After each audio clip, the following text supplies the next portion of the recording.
আজি আমি ওলাই আহিলোঁ কালেকশ্যনৰ বাবে। ইয়াৰ প্ৰথমে গৈছোঁ আমি মানৱ ডেকা ছাৰৰ ঘৰলৈ, তাৰপিছত গ'লোঁ আন এঘৰ মানুহৰ ঘৰলৈ আৰু মানৱ ডেকা ছাৰৰ ঘৰত নাপালোঁ, কিন্তু তাৰপিছত আমাৰ গাঁৱৰ জীয়াৰী অৱনীতা বা এইফালে বিয়া হৈছিলে আৰু তেখেতলোকৰ ঘৰলৈ গ'লোঁ। ইয়াত তেখেতলোকৰ ঘৰ পালোঁহি। তেখেতলোকৰ ঘৰত গৈ তাৰ পৰা আহি আমি আকৌ আন এখন মানুহৰ ঘৰলৈ গ'লোঁ। এয়া হৈছে উদয় শংকৰ ছাৰ। তাৰপিছত আমি আমাৰ দাদা এজনৰ জেঠাইহঁতৰ ঘৰলৈ আহি তাতে চাহ খালোঁ। জেঠাই আমি চাহ খালোঁ। ইয়াতে এয়া আমাৰ গায়ত্ৰী। তাৰপিছত আমাৰ কলেজৰ ছাৰ এজনৰ ঘৰলৈ আহিলোঁ, কিন্তু তেখেতক লগ নাপালোঁ আৰু আমাৰ গাড়ীলৈ আহি ৰেল গেটত ফচি গৈছোঁ।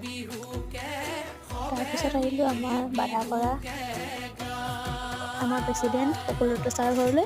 তাৰপিছত আন এজন দাদা ঘৰলৈ আহি আমাৰ গাঁৱৰ ফালে যাত্ৰা কৰিলোঁ।